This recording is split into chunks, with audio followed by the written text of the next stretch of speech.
शारंगधर हा धुरंधर नाही, तर आमचे सर्व सहकारी असतील, माझ्याबरोबर असणारी जी जनता आहे ती धुरंधर आहे, म्हणून हा शारंगधर इथं आहे. जे शहरात ते उपनगरात हा संकल्प घेऊन आजपर्यंत आम्ही या ठिकाणी काम करतो. तुम्ही आता पक्षीय भूमिका बदलल्यामुळं काही आता लोक त्याच्यावरती टीका करायला लागलेली आहे. मी निर्णय घेऊन मी लोकांच्या समोर गेलो नाही. मला पक्ष बदलायचा आहे, कुठला पक्ष घ्यावा काय घ्यावा ह्या संबंधातल्याही विचारणा मी नागरिकांच्याबरोबर करूनच हे सगळ्यांच्याबरोबर चर्चा करून मी हा निर्णय घेतला. शारंगधर देशमुखांना विधानसभेचे स्वप्न पडत होती. आमदार सतेज उर्फ बंटी पाटील साहेबांचा काय असा वैयक्तिक असा काय हे मला कार्यकर्त्याचा अपमान हा मी कधीही सहन करू शकतो. ज्यांच्यामुळे मी मोठं झालो, ज्यांच्या 2-2, 3-3 पिढ्या माझ्यासाठी काम करतायत, त्या लोकांचा जर अपमान होत असेल की ज्या लोकांना त्यांच्या गल्लीत कोण विचारत नाही, त्यांच्या गाडीवर बसायला दुसरा माणूस नसतो, अशी लोक आज कानाजवळ जाऊन बरेच वर्ष झालं की नेत्यांच्या कानामध्ये माझ्याबद्दल विष पेरण्याचं काम त्यांचं चालू होतं. 20-20 वर्ष आमच्या तरुणपणातली 20 वर्ष मी त्यांना दिलेली. याचा हे का ते बोलत नाही, राजकारण आहे. त्यातून हा दुरावा निर्माण होत गेला आणि मला हा निर्णय घ्यावा लागला. त्यासोबतच महापूर ज्या वेळेला कोल्हापूरमध्ये आला तर त्यावेळेला आपण 200, 300 फूट पाण्यात आज जी घरं होती त्या ठिकाणाहून माणसं बाहेर आणली. बाहेर धोधो पाऊस पडतोय, खरं घरात प्यायला पाणी नव्हतं. त्या लोकांना त्यांच्या टाक्या भरून देण्यापर्यंत काम आमच्या सर्व कार्यकर्त्यांनी अगदी वडा खाऊन केलेला आहे. म्हणजे दिवसभर जेवायचे नाही, सकाळी बाहेर पडलं की संध्याकाळी जायची, जागेला त्या भर पावसात ते तिथंच काहीतरी खायची आणि लोकांची ती सोय करून द्यायची. भीतीचं वातावरण असते की साहेबांचा स्वभाव रागीट आहे, कसं बोलू काय नेमकं याच्या मागचं हे आहे. राग येणे म्हणजे उगाचच कुठली तर गोष्ट चुकीच्या गोष्टीत बोलणे असं होत नाही, पण चुकत असेल तर बोलणे. नागरिकांना त्रास व्हायला लागला, लोकांना हेलपाट मारायला लागले, तर त्यावेळेला आम्हाला कुठंतरी आमचा आवाज वाढवावा लागतो. त्याशिवाय लोकांचं काम होत नाही. हा स्वतःच्या स्वार्थासाठी नाही, तर हे लोकांच्या यासाठी आपण करत असतो. म्हणजे गेली 15 वर्ष मी गट सांभाळतोय. आम्ही गट सांभाळत असताना आजपर्यंत एकही माणूस आमच्यापासून बाजूला गेला नाही, कुठं बंडखोरी झाली नाही, कुठला माणूस सत्ता नाही म्हणून सोडून गेला नाही. माझ्या आयुष्यातला आजपर्यंतचा माझा अनुभव असा आहे की माझ्या लहानपणीपासूनचा मित्र माझा आणि जे माझ्याशी जोडले गेले त्यातला एकही माणूस आजपर्यंत माझ्यापासून लांब गेला. हे सगळं होत असताना मला वडिलांचे आणि स्वर्गीय आता दोघंही माझ्या आयुष्यात राहिले नाही. आर पाटील साहेब असतील, माझे वडील असतील वसंतराव देशमुख, या दोघांचे ते शब्द मला आठवतात की आम्ही तुला आता सुरुवात करून देतोय, तर हे पुढं तू तुझ्या कामावरच मिळवायचं आहेस. ते त्यांचे जे शब्दात म्हणजे आशीर्वाद होते ते आज ह्या ठिकाणी कुठं तर सफल झाले असं मला वाटतंय. अजूनही बरंच काही करायचं आहे. तर ती एक प्रेरणा जी मला त्यावेळेला मला 20 वर्षापूर्वी त्यांनी जी दिली होती ती कुठंतरी करण्यात मी थोडाफार त्यात सफल झालोय असे समाधान आहे.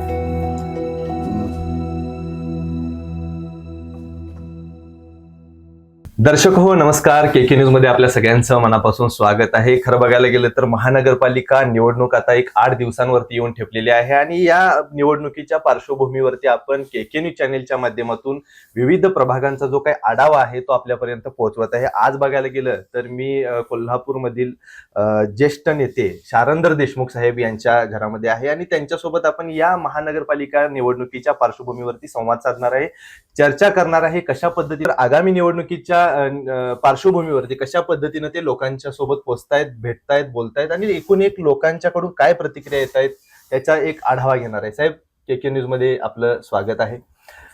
काय सांगाल, एकंदरीत बघायला गेलं तर आता महानगरपालिकेची निवडणूक लागलेली आहे आणि आपली भूमिका कशा पद्धतीने असणार आहे, कशा पद्धतीने आपण लोकांच्या सोबत आता जातात, भेटत आहात? मी गेली 20 वर्ष महापालिकेच्या माध्यमातून या ठिकाणी काम करत आहे. त्यामध्ये 15 वर्ष मी नगरसेवक होतो आणि 5 वर्षाचा हा प्रशासक काल असेल.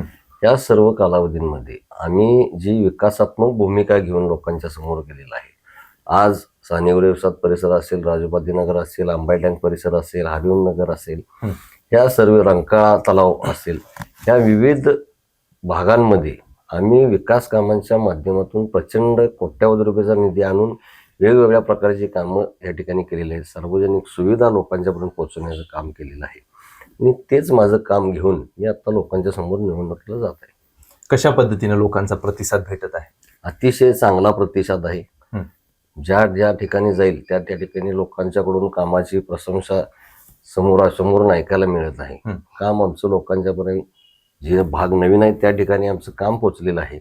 लोकांच्या चर्चा अतिशय पॉझिटिव्ह आहे. खरं बघायला गेलं तर तुमची आता मी सोशल मीडियाच्या माध्यमातून बघतोय, शारंधर धुरंधर, नेमकी साहेब टॅगलाईन जी कार्यकर्त्यांनी आपल्याला ही दिलेली आहे, काय नेमकी ह्याच्या मागचा अर्थ काय आहे? नाही, मी परवाही एका ठिकाणी हे बोललो की शारंगधर हा धुरंधर नाही, तर आमचे सर्व सहकारी असतील, माझ्या बरोबर असणारी जी जनता आहे ती धुरंधर आहे, म्हणून हा शारंगधर इथं आहे.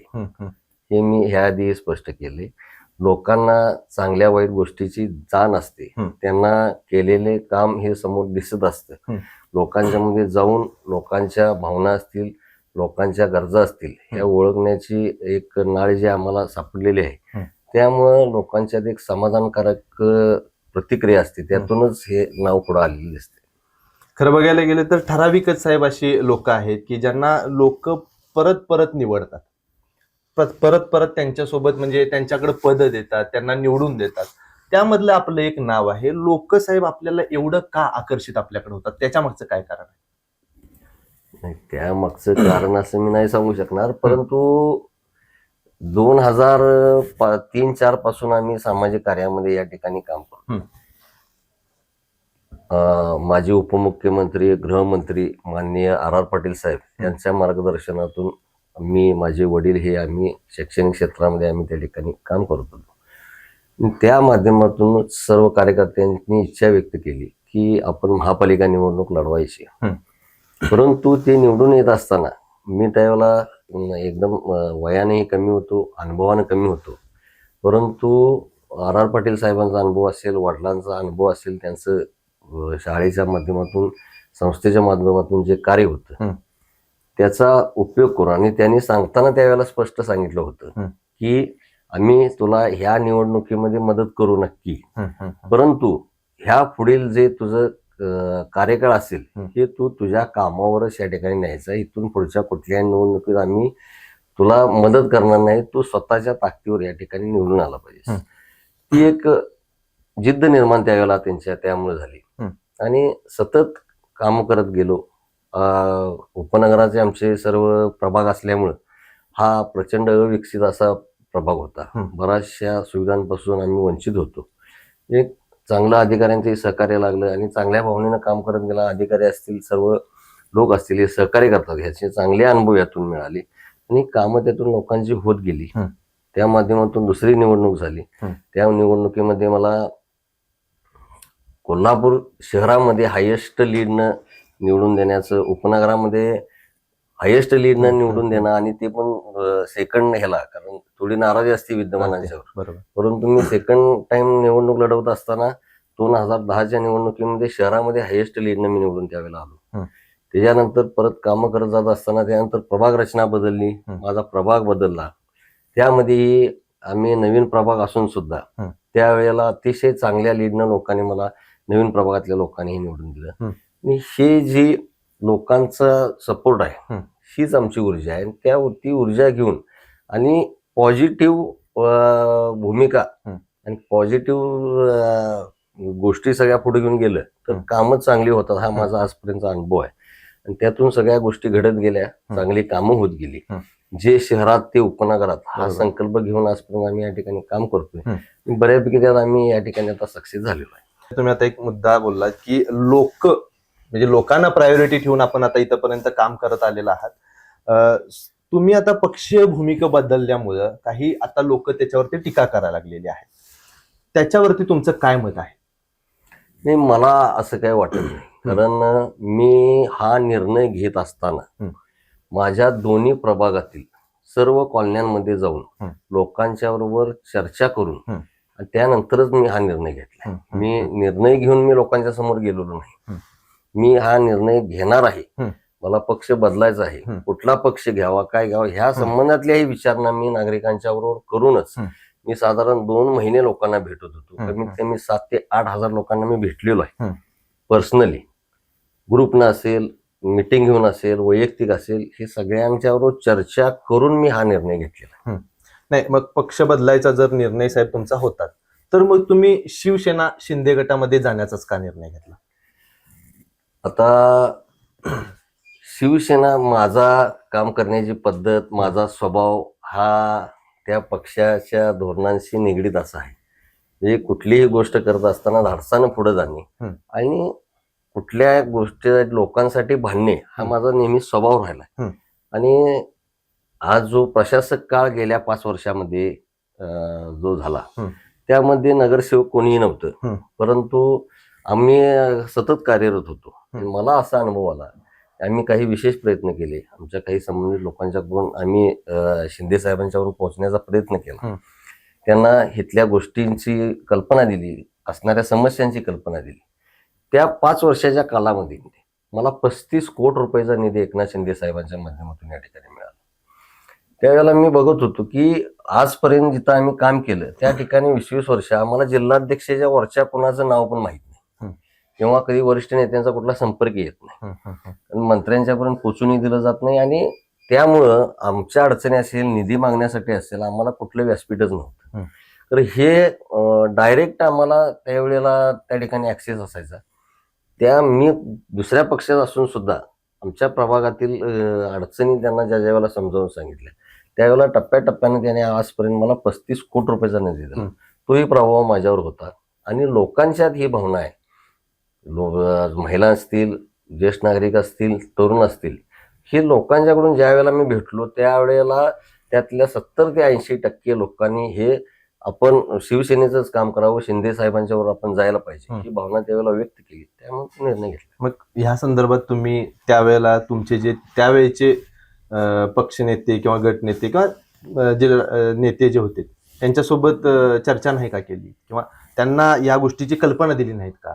काय झाले, आता ह्या राजकारण आहे. आता काही संकुचित वृत्तीची जी लोक असतात, अशा काही वृत्तीच्या लोकांचं एक टोळकं त्या नेत्यांच्या जवळ आज आहे. तुम्ही कोणालाही त्यांच्या संबंधित विचारलं तर ते लक्षात येईल की ज्या लोकांना त्यांच्या गल्लीत कोण विचारत नाही, त्यांच्या गाडीवर बसायला दुसरा माणूस नसतो, अशी लोक आज कानाजवळ जाऊन, आणि हा एक जेलसीचा प्रकार आहे. म्हणजे गेली 15 वर्ष मी गट सांभाळतोय. आम्ही गट सांभाळत असताना आजपर्यंत एकही माणूस आमच्यापासून बाजूला गेला नाही, कुठं बंडखोरी झाली नाही, कुठला माणूस सत्ता नाही म्हणून सोडून गेला नाही. एक गट बांधण्याचं काम आम्ही त्या ठिकाणी करत होतो. त्यामुळं बरेचसे अधिकार त्यावेळेला आम्हाला दिले गेलेले होते. आम्हाला पुढं होऊन काम करण्याची त्यावेळेला करावं लागत होतं. आणि हे काही लोकांच्या डोळ्यात खुपत होतं. त्याहून त्यांनी बरीच वर्ष झालं की नेत्यांच्या कानामध्ये माझ्याबद्दल विष पेरण्याचं काम त्यांचं चालू होतं. त्यामध्ये ते सक्सेस झाले असतील. नेत्यांच्या वागण्यामध्ये त्यामध्ये फरक पडत गेला. माझ्या कार्यकर्त्यांच्या बरोबरच्या वागण्यामध्ये त्या फरक पडत गेला. कार्यकर्त्यांच्या कामाच्या बाबतीत असेल, त्यांच्यावर बोलताना असेल, ती बऱ्याचशा त्रासदायक गोष्टी या ठिकाणी व्हायला लागल्या. आणि मी एक सर्वसामान्य कार्यकर्ता आहे आणि मी कार्यकर्त्यांच्याच घडलेला माणूस आहे. मला कार्यकर्त्याचा अपमान हा मी कधीही सहन करू शकत. ज्यांच्यामुळे मी मोठं झालो, ज्यांच्या 2-2, 3-3 पिढ्या माझ्यासाठी काम करतायत, त्या लोकांचा जर अपमान होत असेल आणि कुठल्या व्यक्तीनं ते बोललं पाहिजे, त्याला कुठलाही अभ्यास नाही, काही कारण नाही, अशा कितीतरी लोकांनी त्रास देण्याचं काम केलं. त्यातून हा दुरावा निर्माण होत गेला आणि मला हा निर्णय घ्यावा लागला. ठीक आहे, मान्य करतो की त्या लोकांच्यामुळे. मग तुमचा आणि थेटच मी बोलतो, आमदार सतेज उर्फ बंटी पाटील साहेबांचा काय असा वैयक्तिक असा काय हे? नाही, वैयक्तिक कोणताही माझा आणि त्यांचा काहीही विषय नाही. हे ह्या गोष्टी मी असेल किंवा बऱ्याच प्रमुख कार्यकर्त्यांनी जे राजकारणात काम न करता समाजकारणात काम करणारी जे काही आमचे सहकारी आहेत, त्या बऱ्याच जणांनी त्यांना सांगण्याचा हा प्रयत्न केला की हे टोळकं जरा चुकायला लागले. आज आपल्याकडे येणाऱ्या लोकांची संख्या, चांगल्या लोकांची संख्या कमी व्हायला लागली, नको त्या लोकांची संख्या या ठिकाणी वाढायला लागली आणि ह्या लोकांच्यात गैरसमज पसरायला लागले. त्यामुळे आपण आता सावध होणं गरजेचं आहे. नाहीतर हा पुढे धोका आहे, याची कल्पना बराच वेळा त्यांनाही दिलेली आहे. साहेब, मात्र चर्चा आता अशी सुरू आहे की काही जण म्हणतात की शारंदर देशमुखांना विधानसभेची स्वप्न पडत होती, त्या विधानसभेचे तिकीट दिलेले नाही, त्यामुळं पक्ष कुठंतरी बदलण्याचा त्यांनी निर्णय घेतलेला आहे. तुमचं ह्याच्यावरती काय मत? हे साप चुकीचं आणि खोटं वक्तव्य आहे. कारण ज्या वेळेला आमदारकीच्या निवडणुका चालू होत्या किंवा ते जे वातावरण होतं, त्यावेळेला माझ्या वडिलांची तब्येत ही अतिशय खराब होती. सतत दवाखान्यामध्ये आम्ही 2 ते 3 वर्ष आम्ही सतत दवाखाना त्या ठिकाणी करत होतो आणि माझ्या वडिलांचं एक स्वप्न होतं. आज त्यांनी आपल्या संस्थेसाठी शिक्षण संस्था वाढण्यासाठी स्वतःला या ठिकाणी वाहून घेतलं. त्यांनी एखाद्या वेळेस आम्हाला जरा बाजूला ठेवून संस्थेकडे ती संस्था वाढण्याकडे त्यांचा कल नेहमीच असायचा कुटुंबापेक्षा. आणि त्यांचं एक स्वप्न होतं की बाबा चांगल्या प्रकारचे हायस्कूल्स, इंग्लिश मिडियम्स असतील, सेमी इंग्लिश असतील, मराठी असेल, सगळ्या उत्कृष्ट क्वालिटी शिक्षण देणारी संस्था म्हणून ही आज आपल्या ह्याच्यात कोल्हापूर जिल्ह्यामध्ये प्रसिद्ध आहे. आणि तशाच पद्धतीचं एक कॉलेज व्हावं, याची एक सुसज्ज इमारत व्हावी, आपल्या भागातल्या लोकांची सोय व्हावी, मुलांची सोय व्हावी, ही त्यांची एक सारखी इच्छा असायची. आणि ते नेहमी ते आम्हाला बोलून दाखवायचे. त्यामुळं मी ते ऑलरेडी आधीच ठरवलं होतं की जे वडिलांची इच्छा आहे तीच आपण पूर्ण करायची. आणि ह्या संदर्भातली कल्पना मी त्यावेळेला नेत्यांना दिली होती की मला ह्या विधानसभेच्या निवडणुकीमध्ये कोणताही इंटरेस्ट नाही आहे, तुम्ही कोणालाही तिकीट द्या, माझी अडचण नाही, हे आम्ही त्यावेळेला स्पष्ट सांगितलं होतं. तुमच्या या प्रदीर्घ कार्यकालामध्ये बघायला गेलं तर काँग्रेस पक्षानं आपल्याला भरपूर दिलं, नगरसेवक केलं, स्थायी समिती सभापती केलं, भरपूर अशा निधी पण दिला. मग तरी सुद्धा तुम्ही आता हा निर्णय बदललेल्या या निर्णयाचं कुठं ना कुठं तरी मनामध्ये चुकीचं आहे, योग्य आहे, त्याचं काय आता काय वाटतं? हे जरा म्हणणं चुकीचं ठरेल.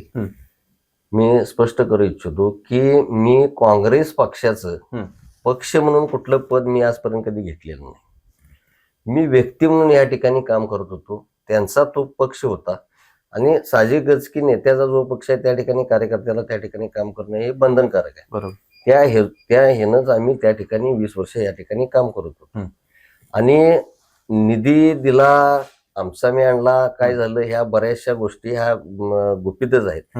निधी कशा मिळवायचा, काय करायचं, महापालिकेतून निधी कसा उपलब्ध करायचा, कुठल्या योजनेतून निधी आणायचा, ह्याचा आम्हाला चांगला अभ्यास होता. त्यामुळे बराचसा निधी हा आम्हाला महापालिकेच्या माध्यमातून जास्त मिळालेला, विविध योजनांच्या माध्यमातून जास्त मिळालेला. पदांच्या बाबतीत आपण एक विषय बोलला की मला गटनेता केलं किंवा स्थायी समिती सभापती 2 वेळा केलं. तर त्यावेळेला जे काय महापालिकेची परिस्थिती होती, आम्ही सत्ता आणत असताना आम्ही ठराविक लोकांनी त्यात विशेष प्रयत्न करून, ज्या वेळेला भाजप सगळीकडं देशभर भाजप झालं होतं, त्यावेळेला आम्ही कोल्हापुरात 2015ला आम्ही या ठिकाणी सत्ता आणली. तर ह्या सत्ता आणण्यामागं आमच्या जे काय आम्ही लोक कार्यकर्ते काम करत होतो एकत्रितपणे, त्याचं ते फार मोठं श्रेय आहे. सगळ्या नेत्यांना एकत्रित आणणे, बसवणे, त्यांचे मतभेद दूर करणे, ह्या सगळ्या गोष्टींमध्ये त्यावेळेला आम्ही सक्सेस झालो होतो. त्यामुळं आम्हाला ते त्यावेळेला हे मिळालं होतं. ते काम करत असताना आज मला पद दिलं, ह्या गोष्टी मान्य आहेत, परंतु मी माझ्या आयुष्यातली तरुणपणाची 20 वर्ष त्यांना दिली आहेत. त्यावेळेला मी माझ्या कुटुंबाचा कधी विचार केला नाही ज्यादा, मी माझ्या व्यवसायाचा कधी ज्यादा विचार केला नाही. आम्ही त्यात नुकसानीत आलो तरी आम्ही पाठीमागे कधी सरकलो नाही. कुठला समोर कोण आहे, नेता काय आहे, तो मंत्री आहे, कोण आहे, ह्याचा कधी आम्ही विचार केला नाही.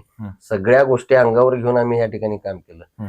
ते पद दिले ही जी विषय आहे, मग आमचं काम केलेल्याचे ही जी व्हॅल्यू काय आहे, 20 वर्ष आमच्या तरुणपणातली 20 वर्ष मी त्यांना दिलेली, याचा हे का ते बोलत नाहीत. जर तुम्ही पद दिलं तर त्या पदाला योग्य न्याय मिळावा, आणि त्या पदाला मी योग्य न्याय देऊ शकत होतो. त्यांना ज्या काही गोष्टी महापालिकेमार्फत करून घ्यायच्या होत्या, शहराच्या बाबतीतल्या असतील, तर त्या गोष्टी करत असताना एक धाडसी निर्णय घेणारा माणूस त्या ठिकाणी असणं गरजेचं होतं. सर्वांना संघटित करून त्या ठिकाणी पुढे घेऊन जाणारा माणूस गरजेचं होतं. त्यामुळे त्या ठिकाणी त्यांना ते पद देणं गरजेचंही होतं. नाहीतर बऱ्याचशा गोष्टी शहरामध्ये त्यावेळेला झाल्या नसत्या. जे शहरात ते उपनगरात अशा पद्धतीची भूमिका ठेवून संयुक्त उपनगर समितीची साहेब आपण म्हणजे त्याच्या माध्यमातून आपण काम करताय, काय नेमका त्याचा उद्देश आहे?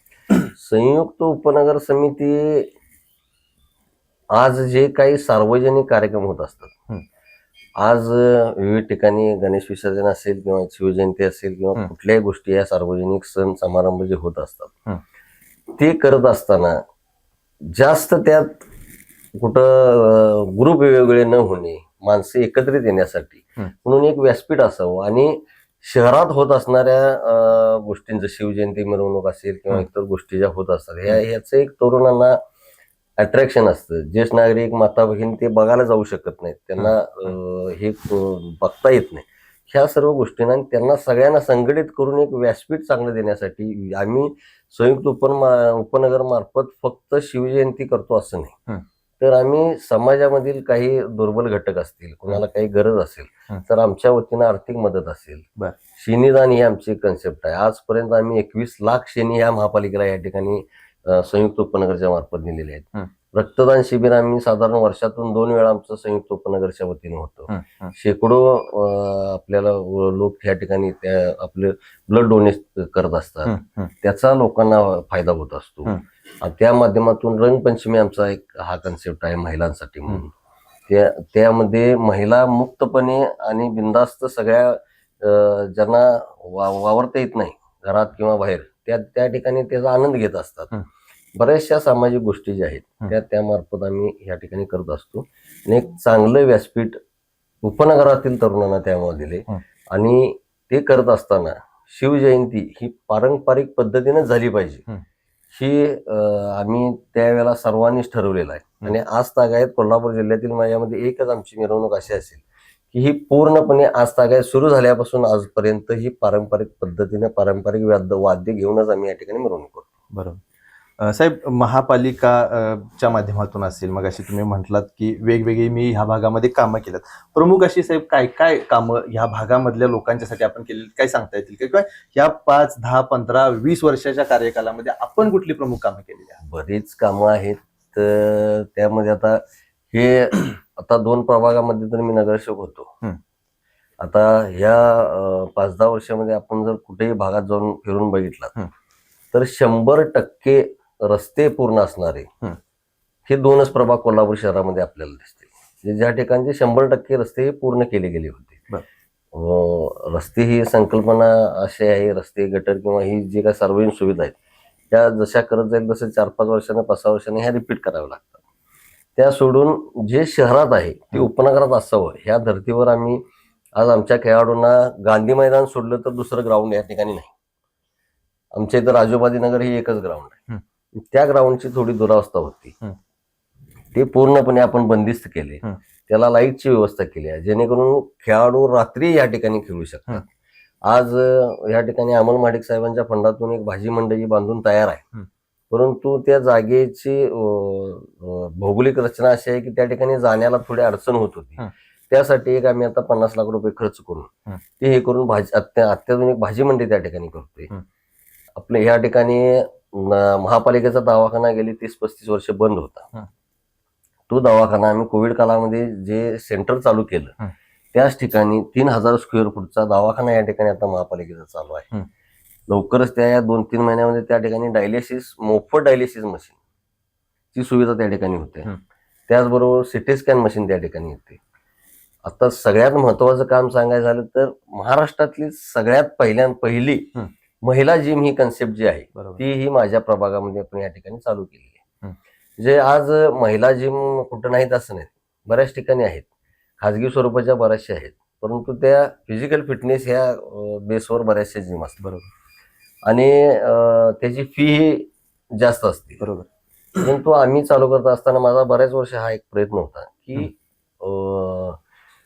एक अशी जिम व्हावी की ज्यामध्ये मुक्तपणे सर्व वयोगटातील महिलांना त्यामध्ये सहभागी करता यावं.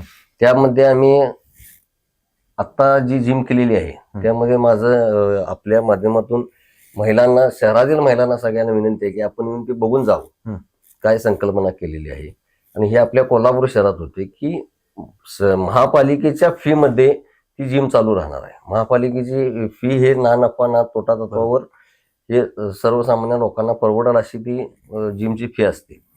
तर त्यामध्ये आम्ही सर्व अत्याधुनिक गोष्टी ज्या आहेत त्या सर्व गोष्टींची त्या ठिकाणी आपण त्यांना व्यवस्था करून दिलेली आहे. वेट शिक्षण त्या ठिकाणी वेगळं आहे. फिजिकल फिटनेस आणि झुंबा ह्या इतर जे व्यायाम प्रकार आहेत ह्यासाठीचं शिक्षण त्या ठिकाणी वेगळं आहे, तो बंदिस्त आहे. दोन्हीला साऊंड सिस्टीम वेगवेगळ्या अद्ययावत साऊंड सिस्टीम त्या ठिकाणी दिलेली आहे. स्टीम बाथची सुविधा आपण त्या ठिकाणी दिलेली आहे. मशाज रूमची व्यवस्था दिलेली आहे. चेंजिंग रूम वेगवेगळे आहेत. बाथरूम्स, टॉयलेट्स हे सगळे वेगवेगळे आहेत. आणि आज महिलांची बऱ्यापैकी अडचण अशी होती की लहान मुलं असतील तर त्यांना जिमला जायला अडचण होती, त्या मुलांना ठेवून त्या जाऊ शकत नाही. तर त्या मुलांना घेऊन तिथे येऊ शकतात. त्यांच्या लहान मुलांसाठी चिल्ड्रन प्ले एरिया हा एक कन्सेप्ट आपण त्या ठिकाणी वेगळी केलेली आहे. कॉम्प्युटर शिक्षण एक केलेलं आहे, जेणेकरून कॉलेजच्या तरुणी असतील, कोणी असतील तर त्यांना त्या ठिकाणी अभ्यास जरी करायचा असेल तर ती सोयी आपण त्या ठिकाणी करणार आहे. त्याचबरोबर त्याला लागून असणाऱ्या जागेमध्ये आपण एक बगीचा डेव्हलप केलेला आहे. त्यामध्ये विरंगुळा केंद्र आहे, ते करून त्याच शेजारी त्यामध्येच आपण ओपन लायब्ररी ही एक कन्सेप्ट या ठिकाणी केलेली आहे. आमच्या भागातील नागरिकांनी आम्हाला ती डोनेट केली होती.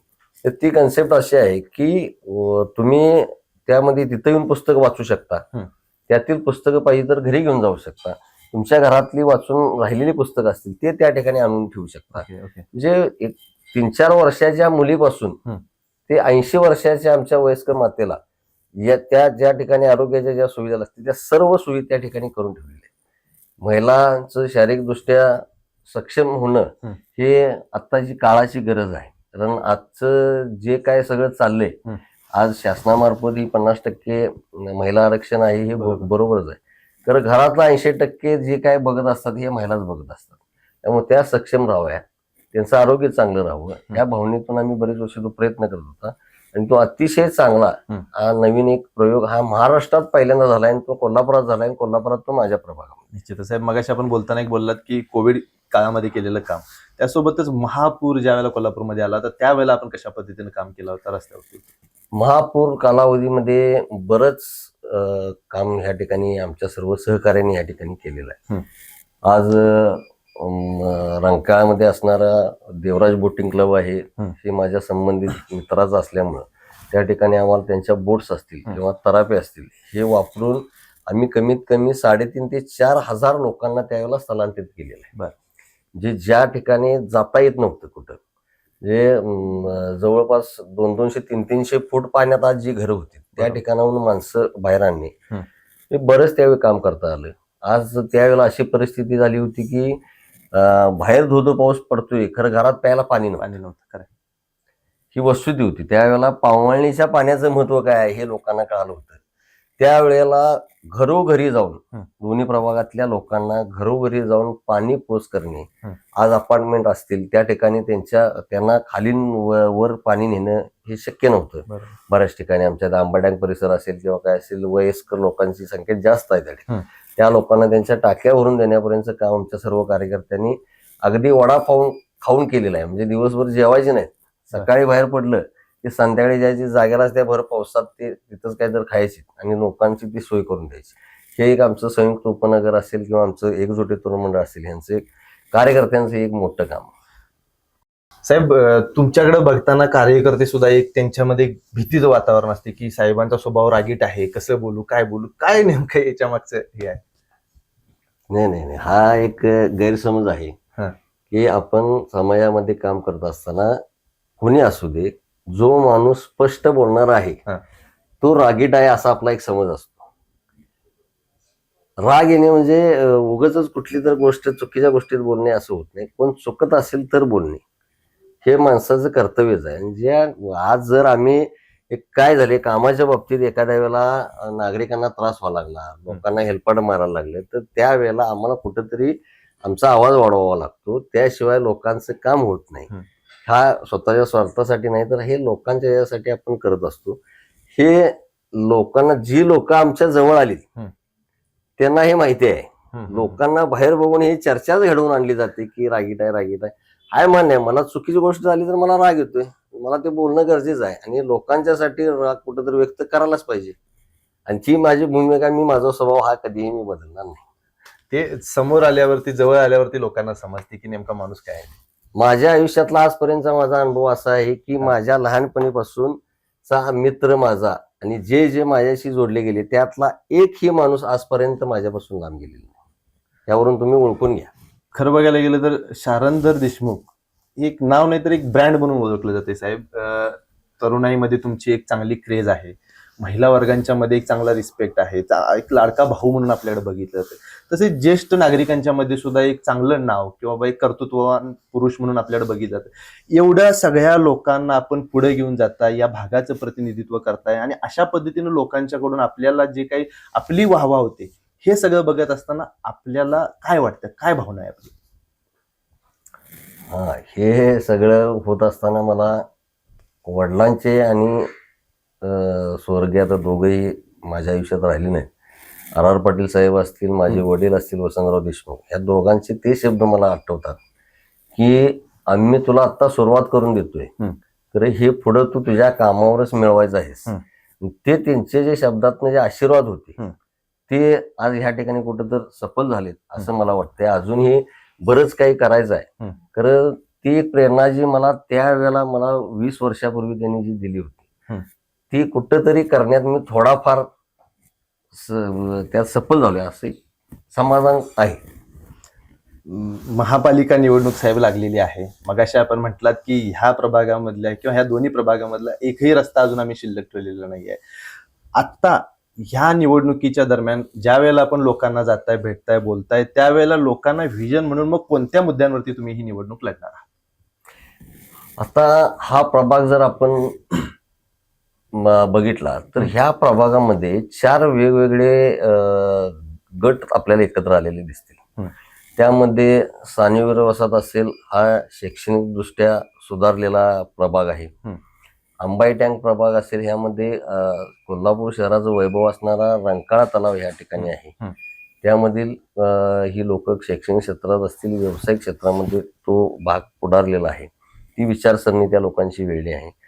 त्याचबरोबर ह्यामध्ये फुलेवाडी प्रभाग ह्यामध्ये आता आलेला आहे. फुलेवाडी हे आपल्या शहराचं एक असं वैशिष्ट्य आहे की ज्या ठिकाणी सगळा ग्रामीण बाज हा अजून त्या ठिकाणी जपलेला आहे त्या लोकांनी. आजही त्या ठिकाणी दूध संस्था असतील, त्यांच्या त्या डेऱ्या, त्यांच्या सगळ्या संस्था वेगवेगळ्या प्रकारच्या ज्या ग्रामीण याला लागत असतात, शेतीच्या संदर्भात ज्या गोष्टी लागत असतात, त्या सर्व गोष्टी त्या ठिकाणी अजूनही ग्रामीणमध्ये एखाद्या वेळेस कमी झाले असेल तर फुलेवाडीमध्ये अजूनही शहरात असून सुद्धा त्या लोकांनी ते जपलेलं आहे. जनावरांची संख्या त्या ठिकाणी प्रचंड आहे. 4था प्रभाग आपल्याकडे प्रभाग क्रमांक जुना 73 रिंग रोडचा जो येतो त्याचा यामध्ये समावेश आहे. आणि तो एक वाढत्या कोल्हापूरचा प्रभाग आहे. म्हणजे नवीन शहर जे आता काय वाढायला लागले ते वाढण्याचं ठिकाण असणारा तो एक प्रभाग आहे. जास्तीत जास्त काम आम्हाला करायची संधी मिळणार आहे ती प्रभाग क्रमांक 73 मध्ये, त्या जुन्या, त्यानंतर फुलेवाडीमध्ये, त्याच्यानंतर ह्या राहिलेल्या 2 भागामध्ये अशी परिस्थिती आता दिसते. हे वेगवेगळ्या ठिकाणच्या हे गोष्टी बघितल्या असतात. आज सगळ्यात मोठी समस्या आपला रिंग रोड हा एक चर्चेचा विषय आपल्या कोल्हापूर शहरामध्ये बरेच वर्ष आता चाललेला. तर त्या ठिकाणी होतंय काय की कोल्हापूर शहराला जो पूर्ण शहर, कोल्हापूर शहर असेल त्या ठिकाणी कळंबा, पाचगाव, मोरेवाडी, कंदलगाव, गुजगाव, तुमचं हे नागदेववाडी, ह्या सर्वांचा गावाचा पाणी पुरवठा आणि कोल्हापूर शहराचा पाणी पुरवठा ज्या पाईपलाईन्स म्हणून होतो त्या सर्व पाईपलाईन ह्याचं प्रमुख केंद्र आहे तो रिंग रोड आहे. या रिंग रोड मधूनच ह्या सगळ्या लाईन्स फिरलेल्या आहेत. त्यामुळे बऱ्याच वेळेला जितक्या वेळेला करेल त्यावेळेला तो रस्ता कुठं लिकेज झालं, काय झालं की तो खराब होणे, खचणे हे प्रकार ह्या ठिकाणी बरेच वर्ष व्हायला लागले. आता तो एक शहराची रक्तवाहिनी असल्यासारखा रिंग रोड हे प्रकार असतात. तो रस्ता एक 5 किलोमीटरचा तो रस्ता आहे. आणि ह्या महापालिका क्षेत्रातील आत्ताच्या 9 प्रभागांना, जे आत्ताचे 2 प्रभाग आणि जुने 9 प्रभाग, अशा प्रभागांतल्या लोकांना इफेक्ट करणारा तो एक रस्ता आहे. तो एक वेगळ्या पद्धतीचा रस्ता व्हावा जेणेकरून तो रस्ता परत उकरला जाऊ नये. फुटपाथ त्याची व्यवस्थित असावीत, पाण्याच्या लाईन ज्या आहेत त्याची जागा वेगळी असावी आणि गटरची चांगली त्या ठिकाणी सुव्यवस्था व्हावी. चांगला, अतिशय चांगला रोड व्हावा ही एक आमची संकल्पना आहे. त्यासाठी आमच्या भविष्यात या ठिकाणी विशेष प्रयत्न असणार आहेत. रंकाळा कोल्हापूरचं वैभव मी मगाशी म्हणलं तसं हा या प्रभागाचा भाग आहे. तिथं काम करायला भरपूर या ठिकाणी आपल्याला संधी आहे. आज राजेश क्षीरसागर साहेबांच्या माध्यमातून त्या बाजूची, शहराच्या बाजूचा रंकाळ्याचा भाग हा अतिशय चांगल्या पद्धतीने डेव्हलप झाला. आज ज्यांनी लाईटची व्यवस्था किंवा इतर गोष्टी ज्या क्षीरसागर साहेबांनी या ठिकाणी केल्या त्यामुळं आज शहराला एक वेगळं लुक आले. बरोबर. पर्यटकांची संख्या प्रचंड ह्या ठिकाणी वाढायला लागली. त्याच पद्धतीनं तोच विकास हा प्रभाग दक्षिणच्या बाजूचा जो प्रभाग आहे त्या बाजूला करण्यासाठी आमचा विशेष प्रयत्न आहे. राजेश क्षीरसागर साहेबांनी त्या पद्धतीचं त्या DPR त्यात तयार करून घेतलाय. लवकरच ते काम ह्या ठिकाणी चालू होते. आणि बऱ्याच गोष्टी उपनगरामध्ये सार्वजनिक सुविधांची जुन्या रिंग रोडच्या परिसरामध्ये वगैरे ठिकाणी बऱ्याच ठिकाणी अजून गरजेचं आहेत. अद्ययावत दवाखाने ह्या ठिकाणी व्हावेत अशी आमची अपेक्षा आहे. मगाशी मी म्हटलं तसं डायलिसिस मशीन आणि CT स्कॅन मशीन करतोच, परंतु त्या पुढेही जाऊन आणि कुठल्या गोष्टी वैद्यकीय क्षेत्रातल्या आपल्या इथल्या ज्येष्ठ नागरिकांसाठी महिलांसाठी कुठल्या देता येतील ह्यासाठी आमचा विशेष प्रयत्न या ठिकाणी असणार आहे. त्याचबरोबर फुलेवाडी प्रभाग जो येतो त्या ठिकाणी मी मगाशी म्हटलं तसं जनावरांची संख्या प्रचंड आहे, परंतु जनावरांना काय झालं तर त्याला घेऊन जाणं जवळपास दवाखाना नसल्यामुळे जरासं त्यांना त्रासदायक होतं किंवा खर्चिक होतं. आणि आपली जशी आपल्या घरच्यांच्यावर माया असते तशा पद्धतीनं त्या मालकाची त्या जनावरावरही ते आपल्या मुलासारखं त्याचा सांभाळ केलेला असतो. त्यांच्यासाठी चांगल्या चांगल्या पद्धतीचा त्यांना उपयोग होईल असा एक दवाखाना फुलेवाडी परिसरामध्ये जनावरांचा दवाखाना चालू करण्याचा माझा या ठिकाणी मानस आहे. निश्चितपणे साहेब, मग या निवडणुकीच्या पार्श्वभूमीवरती लोकांना, तरुणांना आणि हे जे आपली मुलाखत बघणाऱ्या सर्व दर्शकांना काय आव्हान काय करा? मी आपल्या माध्यमातून हे आव्हान करेन की आता ह्या निवडणुकीच्या यानं मी हे बोलायलाच लागेल की आज या ठिकाणी निवडणूक होत असताना आम्ही जे कोण उमेदवार दिलेत, आज आमचे या प्रभागातील म्हणजे आता आमच्या आसपासचे प्रभाग जरी तुम्ही 3 प्रभाग बघितला, 3 प्रभागामध्ये साधारण 13 नगरसेवक ह्या ठिकाणी होत आहेत. आमच्या 13च्या 13 सीट्स आपण जर बघितल्या, भाजप असेल, शिवसेना असेल, त्यांनी ह्या अतिशय चोखंदळपणे आणि जी लोक विकासात्मक दृष्टी घेऊन आहेत, लोकांच्या संपर्कात असतात, लोकांना वेळ देतात, त्यांच्या अडीअडचणी त्यांना माहिती आहेत, त्यांच्या कुठल्या पद्धतीच्या गरजा आहेत, सार्वजनिक गरजा आहेत आणि तो कशा माध्यमातून सोडवल्या पाहिजेत, तर त्यासाठी कुठं पाठपुरावा केला पाहिजे, या सर्व गोष्टींची जाण असणारे हे सर्वच्या सर्व 13 उमेदवार या ठिकाणी दिलेले आपल्याला दिसून येतील. एक पक्षाने भाजप असू दे, शिवसेना असू दे, या दोघांनीही चोखंदळपणे म्हणलं मी अतिशय चांगली माणसं या ठिकाणी उमेदवार म्हणून या ठिकाणी दिलेले आहेत. आणि नागरिकांनी महायुतीवर विश्वास ठेवून ह्या सर्व उमेदवारांना बहुमतानं निवडून द्यावं. नक्कीच ही 13च्या 13 लोक या ठिकाणी आपल्याला कामाच्या स्वरूपात आपलं कर्तृत्व या ठिकाणी दाखवून देतील. पक्षानं त्यांना दिलेली जबाबदारी ते चांगल्या पद्धतीने या ठिकाणी पार पडतील, हे माझी एवढंच सांगणं. आणि दुसरं एक मी आजपर्यंत माझं सगळ्यात हे राहिले की एवढी 20 वर्ष आम्ही राजकारण करतोय, खरं ह्यामध्ये निवडणुकीपुरतं राजकारण ही संकल्पना घेऊनच आम्ही आजपर्यंत 20 वर्ष काम करतोय.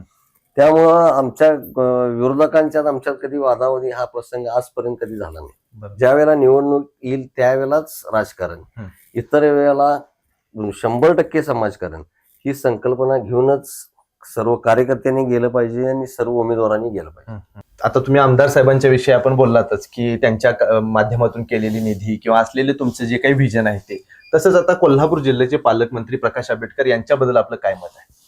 हो, आंबेडकर साहेबांबद्दल सांगायला गेलं तर एक अतिशय स्वच्छ आणि तळागाळातून आलेलं तर असं नेतृत्व आहे की लोकांना त्रास जरा जरी काय झाला तर ते कुठल्याही अधिकाऱ्याला गय करत नाहीत.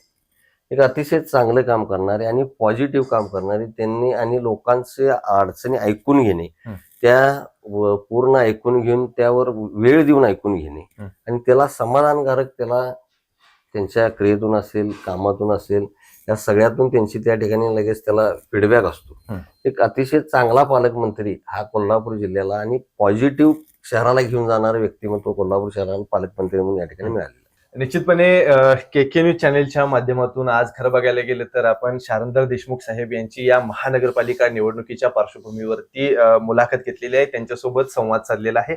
आगामी जी काही निवडणूक ही 8-10 दिवसांवरती येऊन ठेपलेली आहे त्या पार्श्वभूमीवरती काय त्यांची भूमिका आहे, कशा पद्धतीने त्यांचे व्हिजन आहे, कशा पद्धतीने ते लोकांच्या सोबत जात आहेत, प्रचारात आघाडी कशा पद्धतीने घेतलेली आहे, या सविस्तर विषयांवरती तसेच मागे ज्या काही राजकीय उलथापालथी घडलेल्या आहेत त्या सविस्तर विषयावरती आपण त्यांच्यासोबत संवाद साधलेला आहे, चर्चा केलेली आहे.